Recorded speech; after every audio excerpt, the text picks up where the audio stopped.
আমি ফাতেমা কাকে আব্বা আব্বা বলবো? আমি ফাতেমা কার কাছে গিয়ে আমি সান্ত্বনা নিব, আশ্রয় নিব? আব্বা গো,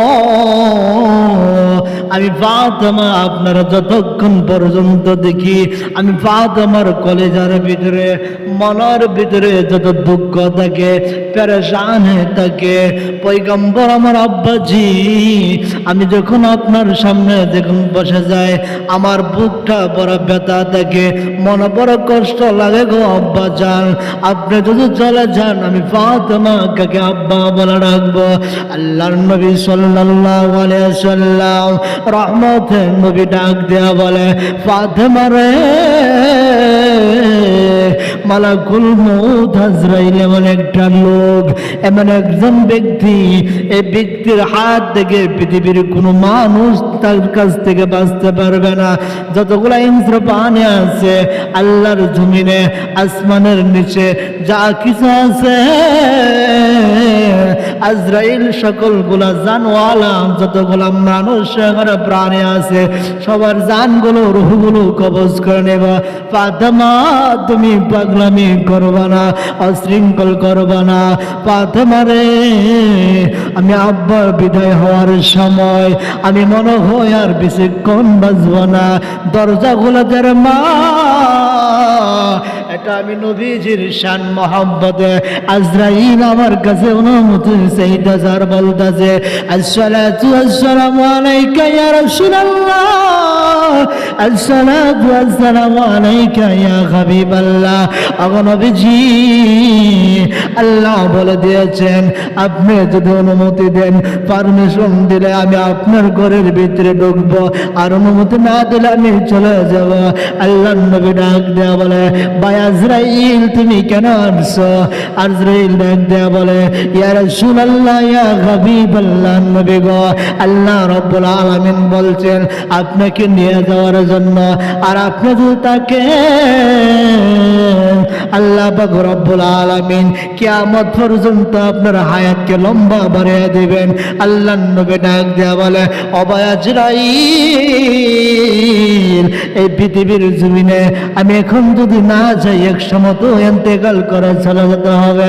আজরাইল ডাক দেয়া বলে, ইয়া রাসূলুল্লাহ ইয়া হাবিবাল্লাহ, নবীজি গো, যা কিছু সৃষ্টি করেছে আল্লাহ রাব্বুল আলামিন বলেন, কুল্লু মান আলাইহা ফান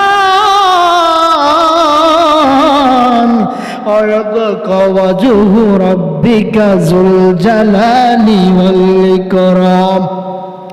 যা কিছু পৃথিবীর জমিনে আছে সবগুলো ধ্বংস হয়ে যাবে ইয়া রাসূলুল্লাহ, শুধু একমাত্র ওয়াজহু রাব্বুকা যুল জালালি ওয়াল ইকরাম, আল্লাহ রাব্বুল আলামিন শুধু পৃথিবীর জমিনে থাকবে, বাকিগুলো সেগুলোই পৃথিবীর জমিন থেকে সব কিছু ধ্বংস হয়ে যাবে।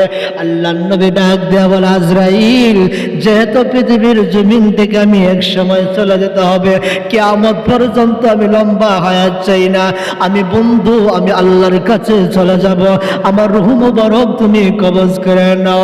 আল্লাহর নবী ডাক দেয়া বলে, ফাতেমা তুমি ঘরের দরজাটা না খুললে আজরাইলকে আল্লাহ রাব্বুল আলামিন এমন ক্ষমতা এমন শক্তি পাওয়ার দিয়েছে, পৃথিবীর মানুষরা যদি গ্যালাসের ভিতরে যদি থাকে তারা মরবে না। চিন্তা করে যদি একটা গ্যালাস সিস্টেম, যদি এই গ্যালাসের ভিতরে যদি কোনো মানুষ কোনো বান্দা যদি ভিতরে গিয়া প্রবেশ করে যদি আশ্রয় নেয়, আজরাইলকে মহান রব্বুল আলামিন এমন শক্তি এমন পাওয়ার ইচ্ছা দিয়েছে, আজরাইল কাছের গ্যালাসের ভিতরে প্রবেশ করে ওই লোকের জানটা কবজ করতে আজরাইলের কোনো অসুবিধা কোনো সমস্যা কোনো বাধা কোনো কিছু হবে না। আম্মা জান আয়েশা ডাক দেয়া বলে, মৃত্যুর সময় এমন ছিল আমার স্বামী মুহাম্মদ আল্লাহর রাসূল সাল্লাল্লাহু আলাইহি সাল্লাম, ফাতেমা ডাক দেয়া বলে, আব্বা আপনাকে যেতে দেব না।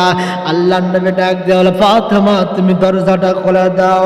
আল্লাহ রাসূল সাল্লাল্লাহু আলাইহি সাল্লামের কথা অনুযায়ী হযরত ফাতেমা রাদিয়াল্লাহু তাআলা আনহু যখন দরজাটা যখন খুলে দিলেন, আজরাইল দেখে এমন বড় একটা বিশাল আকৃতির চেহারার মানুষ, ফাতেমা দেখে বেহুশ হয়ে পড়ে গেল।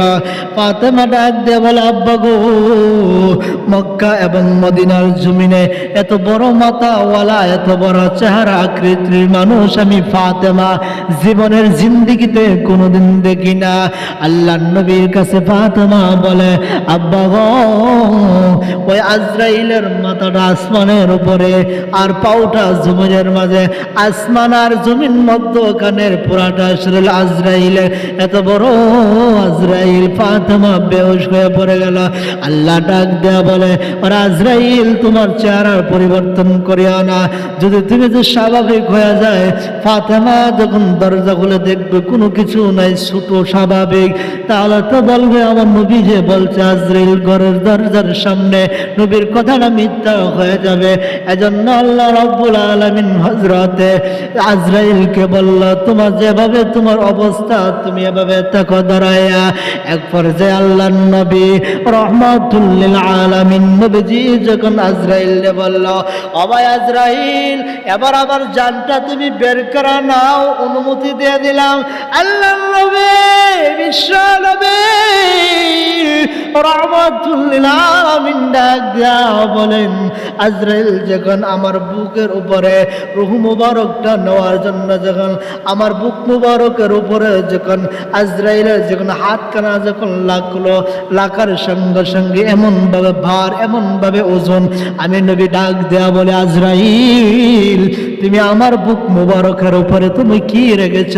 আজরাইল ডাক দেয়া বলে, ওগো পয়গম্বর নবীজি, আমি তো আমার হাতখানা রেখেছি। আল্লাহর নবী বলে, না রে, এমন একটা অনুভব কষ্ট পাইতেছে, মনে হয় মক্কা শরীফের উহুদ পাহাড়টা আজরাইল তুমি আমার বুকের উপরে রেখেছ। আল্লাহর নবী ডাক দেয়া বলে, আজরাইল তোমার হাতের এত ওজন, এত ভার, এত বহন শক্তি আমি নবীজি সইতে পারি না, বহন করতে পারি না। আমার মুমিন বান্দা, সরি আমার মুমিন উম্মতরা, আমার মুমিন উম্মতরা, আজরাইল রে, আমার নাফরমান উম্মতরা, এরা তাদের কি পরিমাণ কষ্ট হবে। আল্লাহ রাব্বুল আলামিন ডাক দেয়া বলে, ওগো নবীজি, যারা মুমিন বান্দা হবে আমার, যারা মুমিন উম্মত হবে আপনার, তাদের মরণের বেলা কোনো কষ্ট থাকবে না। তারা আস্তে আস্তে আজরাইল এদিক দিয়া জান্নাত থেকে বিভিন্ন রকমের ফুল আনে, ফুল দিয়া আজরাইল 500 ফেরেশতা থাকবে জাহান্নামের, 500 ফেরেশতার হাতে 500 জান্নাতের ফুলের তোড়া থাকবে। তারা যখন মুমিন বান্দাকে দেখাইবে, আহলান সাহলান, তো ওই জায়গায় তোমার জান্নাত, তোমার বাড়িটা, ওই বাড়িতে যাওয়ার জন্য তুমি চলে আসো না। মুমিন বান্দার জানটাকে বের খাওয়ার জন্য ছটফট ছটফট করবে। আল্লাহর নবী ডাক দেয়া বলে, আমার মুমিন উম্মতের জানটা কবজ করার জন্য আজরাইল আলাইহিস সালাতু ওয়াস সালাম